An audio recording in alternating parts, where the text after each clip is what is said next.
Hey friends, you ever wonder how a country drowning in debt decided to lend $1 trillion to other broke countries and somehow call that global leadership?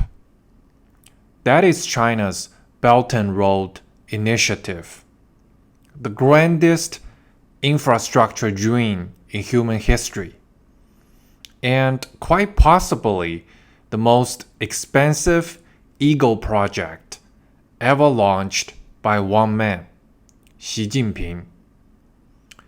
When I worked in Beijing's financial sector, I remember a colleague proudly saying that China will build the roads and the world will follow. 10 years later, those roads are cracked, the bridges half finished, and the world is running the other way, straight into default, debt crisis, and anti-China protests. Let's talk about how Xi tried to buy the world and ended up repossessing other people's disasters. So in 2013, Xi Jinping unveiled the Belt and Road Initiative, or BRI, a $1 trillion plan to rebuild global trade routes across Asia, Africa, Europe, and even Latin America. And the official pitch was noble: connectivity, development, win-win cooperation. But in reality, it was China's Marshall Plan with Chinese characteristics, only with more red tape and less actual planning. So over 150 countries signed up: ports, railways, highways, power plants. They're all funded by Chinese state banks, all built by Chinese contractors, or insured by Chinese firms. So China became Santa Claus with strings attached. Except these are not gifts. These are loans with handcuffs, higher interest rates, shorter repayment windows, and repayment in US dollars. If you're thinking, wait, how does that help, those poor countries? It doesn't. It helps Beijing buy influence. The real goal is power, not profit. The BRI wasn't only about economics. It was geopolitical theater, a way to pull countries out of the West or, Washington's orbit and plunk them into Beijing's. You see, China wasn't blind to the economic risks. That was the point. That equals leverage. When a country defaults, Beijing doesn't call a collection agency. It calls the foreign minister. Use Sri Lanka's Hambantota port, right, as an example, the poster child. So China lent billions to build a port that nobody in Sri Lanka used. And when Sri Lanka couldn't pay, Beijing didn't cry. It just took the port for 99 years. That's not a bailout. That is a repossession. How about Pakistan's CPEC, the China-Pakistan Economic Corridor? That tells the same story. Billions spent, chronic power outage, and a nation heavily leveraged to Chinese creditors. While Xi calls it friendship, Locals call it neo-colonialism in a new hat. Now, why do so many BRI projects fail miserably? Because Beijing exported the worst of its system: corruption, inefficiency, and top-down planning by yes men. Local leaders see Chinese cash and think it's Christmas, while the Chinese state-owned companies see easy contracts and think it's a bonus. Feasibility studies, they get sidelined.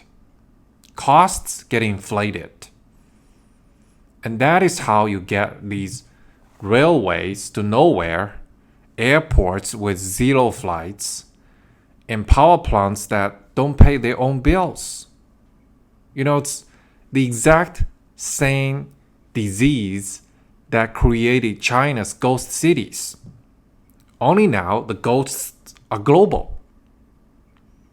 And in multiple BRI countries, the bill finally came due and people took to the streets. You've seen those footage. In Sri Lanka and Pakistan, protests erupted when local citizens realized their public services were being mortgaged to pay Chinese creditors. And local shopkeepers, students, former officials, they all marched. They were furious that huge projects had delivered little benefit. And this human backlash is the moment the narrative shifts from infrastructure to political liability. Now, fast forward a decade, many BRI countries are completely broke. Sri Lanka, default. Pakistan, IMF bailout. Zambia, deep debt stress. They're all struggling, to pay back their debt. And estimates suggest China has restructured or written down tens of billions in BRI exposures. So this $1 trillion gift to the world is now a collection of non-performing assets scattered across the developing world. And here's the kicker. Beijing doesn't like multilateral debt restructuring. Unlike the IMF or World Bank, China prefers to negotiate bilaterally, one debtor at a time. That keeps them, dependent, but it also makes China look like a loan shark. This bilateral strategy preserves some leverage, but it also feels resentment, as these defaults pile up and the BRI partners feel trapped. So economically, BRI bleeds money, but politically at home, it is gold. The Chinese state media sells each bridge and railway as proof that the Chinese infrastructure building capacity is gold. And for the average citizen bombarded by Chinese state media, BRI is a trophy. China builds, the world watches. But globally, the brand is souring. Western analysts call it debt trap diplomacy. And many developing partners now call it economic colonialism. Italy, initial embrace has cooled, and several other partners are canceling projects. So while the domestic narrative scores points for the CCP, the international reaction is in red deficit. Now, why the world fell for the debt trap initially? While the West didn't stop it, while Western institutions lectured about governance, Beijing just showed up with a big check and contract. And for a minister in a developing country, China's pitch was simple. We'll build it fast, and you just sign here. Don't worry. That cash and shovel approach bought influence until the bills arrived.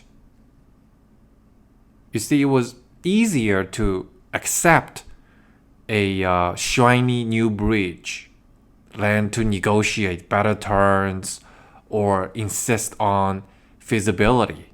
They're spending taxpayers' money anyway. Also, don't forget the military angle. Ports financed by BRI loans are often mortgaged by Chinese companies, some with links to the PLA. Hambantota, Gwadar, Djibouti, where China now has its first overseas military presence. BRI aimed to export China's development model, but it instead exported China's debt model. China's domestic growth relied on cheap credit and overconstruction. So copy-paste that model overseas, and you get the same result. Overcapacity, underuse, and mounting debt.